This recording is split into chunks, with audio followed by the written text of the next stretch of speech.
Lawmakers are voting on about 200 bills today, but they're also chipping away at the budget. Yeah, that is true. And of course, the legislature is required to pass the education budget first. Paul Nelson joins us now live in Carson City. And Paul, how is that budget looking? Well, lawmakers say they're going to pass the distributive school account tomorrow, Landon, and they say they've got a little bit of wiggle room because they've been able to trim some of that money out of the budget. There's also some pretty big bills remaining, and time is running out. Motion carried. Are there any further amendments to the bill? Lawmakers have a lot to get done in the next 10 days. They still have large bills regarding gun laws, criminal justice reform, and the education funding formula. Those are really highly technical bills, and really they need to be vetted.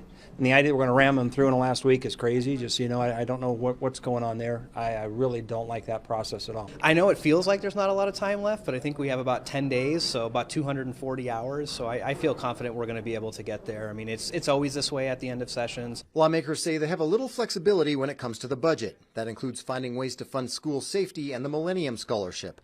More than $120 million of marijuana taxes are moving from those programs to the DSA.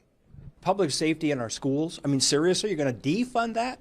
What are they thinking? I mean, that is the worst possible idea that we've heard the entire session. Lawmakers say they have an additional $250 million to work with, and that could help replace that funding. Let's keep our fingers crossed and hope that we're not taking away from education while giving to education. We should keep the Millennium Scholarship and definitely school safety. I know they're working on that to try to get that all corrected. I mean, that's one of the reasons that that we're looking at replacing the funding formula, because it helps to clarify all that stuff. They expect to close the DSA budget tomorrow, and they'll know what the per pupil spending will be. They put in a lot of hours and spend a lot of time away from home in order to fund the state, and good, bad, or ugly, we're getting the state funded.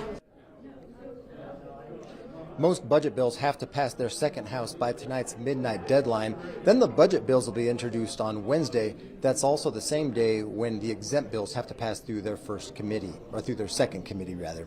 Covering the 2019 legislature live in Carson City, Paul Nelson, 2 News. All right, Paul, thank you. And again, with just about a week left in the legislative session, stay tuned for 2 News for continuing coverage on the air and on our news app.